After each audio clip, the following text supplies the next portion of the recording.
What transitions do you find yourself in? What disorientation are you experiencing?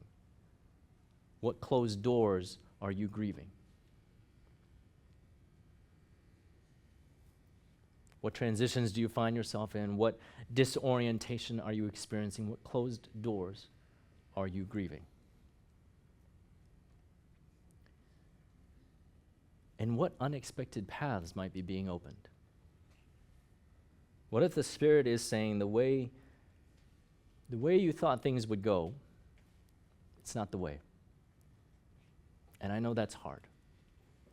And I know that's disappointing. And I know that is devastating. But I'm still here. I'm still moving. I'm still calling you forward. What does that call look like? Maybe it is toward a different kind of advocacy or a different kind of organizing or a different way to protect the vulnerable. Maybe it is toward radical hospitality or generosity or risk. Maybe it is toward prayer or silence or gathering with others or presence with somebody. Maybe it is toward creating new spaces like Lydia did, a new space of belonging or a new space of resistance or a new space of worship. One of the hardest challenges in a season of transition is this. How do you know when a closed door means you should walk away and when a closed door means you should keep pushing? Right? For Paul, a new path opened. He got to go to Macedonia. There was a woman named Lydia. A new church was born. Obviously, God wanted that. Obviously, God wanted him to say, all right, this is a closed door. I'm going to go a different way. Hindsight is really wonderful, isn't it? But just a couple chapters earlier in Acts 14, the no comes in the form of stoning. That seems like a closed door.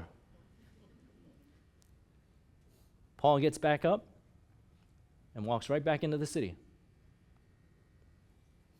In one case, the closed door is a sign to turn, and in another case, it's a sign to keep going. So which is it? How do you tell the difference? How do you know? Well, you can't always. Not at first, not with certainty, not with a guarantee of success. The Danish philosopher Søren Kierkegaard said, life can only be understood backward, but it must be lived forwards. And that's the rub, isn't it? And this is where discernment begins, not with clarity, but with humility. Sometimes we will pray and we will feel a peace about moving on. Sometimes we will pray and feel a peace about feeling called to stay. Sometimes all we will feel is the confusion of not knowing. When I made the choice to stay in D.C. 15 years ago, it was not with an overwhelming sense of peace. No worries, no anxiety.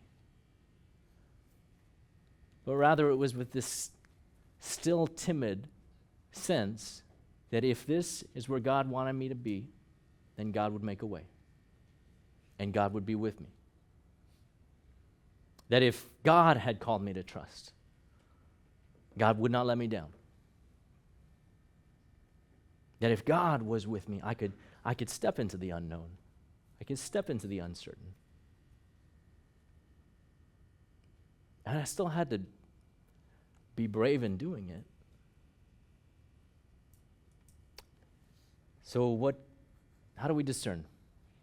We start by listening. We listen to the Spirit. We listen to Scripture. We listen to one another in community. We listen to the story that God has been telling in your life so far.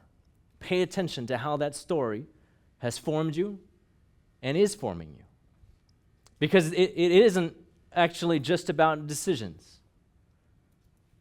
It's about who you're becoming.